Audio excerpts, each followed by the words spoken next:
사랑하는 성도 여러분, 5월 22일 월요일 아침입니다. 하나님의 은혜와 평강이 함께하기를 축복합니다. 좋아요, 구독 꼭 눌러주세요. 천만 성도 큐티하는 그날까지 우리 함께 달려가도록 하겠습니다. 오늘 우리에게 주신 하나님 말씀은 사무엘하 20장 14절에서 26절까지의 말씀인데요. 우리 함께 19절의 말씀을 같이 읽겠습니다. 나는 이스라엘을 화평하고 충성된 자 중 하나이거늘 당신이 이스라엘 가운데 어머니 같은 성을 멸하고자 하시는도다. 어찌하여 당신이 여호와의 기업을 삼키고자 하시나이까 하니. 아멘. 세바가 이끄는 반란군들이 이제 거의 단 위쪽까지 도망이라기보다는 새를 모으기 시작했습니다.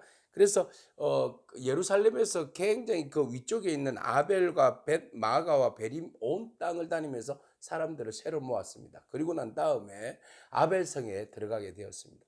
아벨성에 들어가게 되어서 성을 견고하게 했을 때에 그 뒤를 바로 이제 추격하였던 그 아비새와 그리고 요압이 그 성을 둘러쌉니다.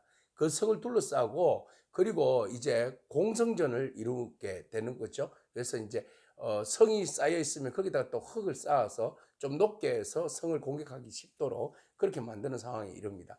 자, 이 상황에 이르게 되자 이 아벨성에 있는 사람들이 불안에 떨고 있습니다. 조만간에 요압과 아비새가 둘러싸고 있는 이 병력에 의해 가지고 자기의 성이 아벨성이 함락될 것 같은 위기에 처해 있기 때문에 그렇습니다. 그 성 안에는 아주 지혜로운 여인이 살고 있었는데요. 이 여인이 성 바깥에 있는 요압을 성 바깥에 있는 그 요압을 부릅니다. 그리고 그들에게 그런 이야기를 하죠. 내가 당신에게 할 말이 있다. 할 말이 있는데 내 이야기를 들어줄 것인가? 그런 이야기를 하죠. 그래서 무슨 이야기든지 한번 해봐라.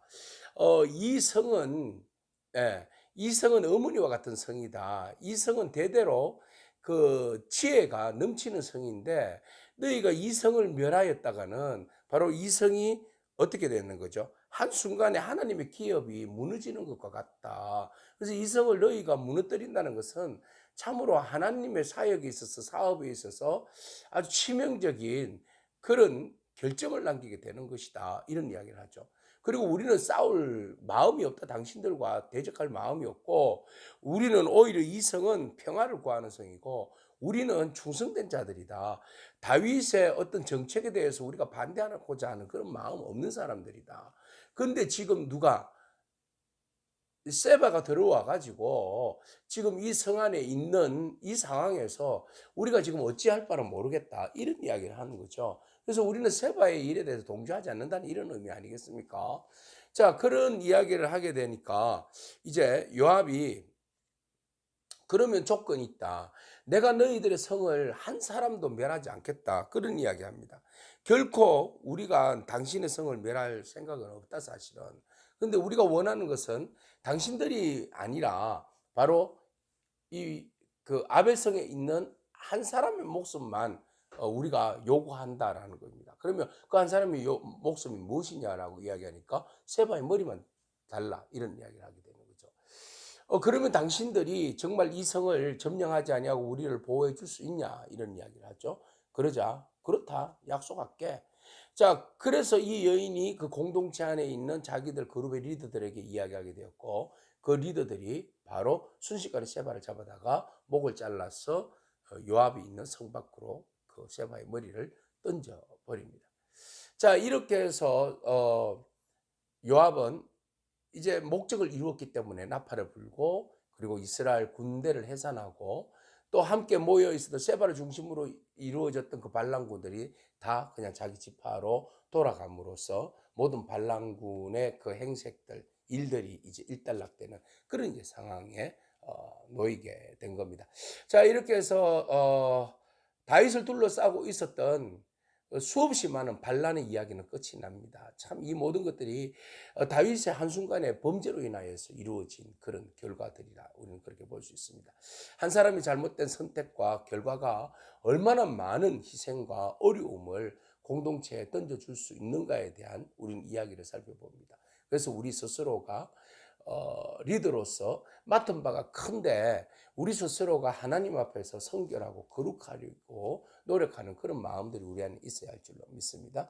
자, 이렇게 해서 다윗은 새롭게 사람들을 정비합니다. 23절 이후에 보니까 요압은 이스라엘의 온 군대의 지휘관으로 다시 세우고 여호와 야다의 아들 버나냐는 그렛 사람과 블렛 사람과 지휘관이 되고 아도람은 없었던 감력과 세금을 거두는 사람을 그렇게 세우고 또 여전히 이제 아비아달과 사독은 제사장으로 이렇게 이제 대신들을 구성해서 새로운 이제 다윗의 나라를 견고하게 만들어 갑니다. 자, 오늘 우리는 한 여인의 지혜로 인하여 공동체의 그 이 말 엄청난 큰 위험을 지혜로 슬기롭게 그것을 넘어갈 수 있는 그런 은혜를 우리는 보았습니다. 한 사람의 지혜가 공동체를 살릴 수 있습니다. 한 사람의 미련함이 공동체를 무너뜨릴 수 있습니다. 세바와 같은 미련한 삶이 아니라 이 지혜로운 여인처럼 그 지혜로 공동체가 전체가 죽음에서 생명으로 살려내는 그런 은혜가 저와 여러분 가운데 있기를 원합니다. 천하의 요압이 자기 멋대로 결정을 내리고 살인하고 무자비하고 그런 요압도 한 여인의 지혜로운 설득에 의해서 그의 생각이 바뀌는 모습을 우리는 보게 됩니다. 자, 우리가 감정과 그리고 어떤 다른 논리가 아니라 하나님의 지혜로 인하여서 공동체 위기를 얼마든지 우리가 선한 가운데로 바꿀 수 있다는 것을 우리는 한 지혜로운 여인을 통하여서 오늘 보게 됩니다. 오늘 우리가 구해야 할 것은 하나님의 지혜입니다. 하나님의 지혜로 위기에 있는 공동체를 선한 가운데, 갈등 가운데 있는 공동체를 선한 가운데 문제들을 잘 해결해 나갈 수 있는 그런 저희와 여러분들이 될 수 있기를 축복합니다. 기도하겠습니다. 주님 감사합니다. 왕국의 평화를 선물한 한 지혜로운 여인의 그 모습 바라봅니다. 하나님 갈등과 또 피바람을 불러일으킬 수 있는 아벨성의 위협을 한 여인의 지혜로 인하여서 그 성의 평화를 허락하여 줌을 보고 또 다윗의 왕국이 평안한 가운데 다시 세워지는 역사를 바라봅니다.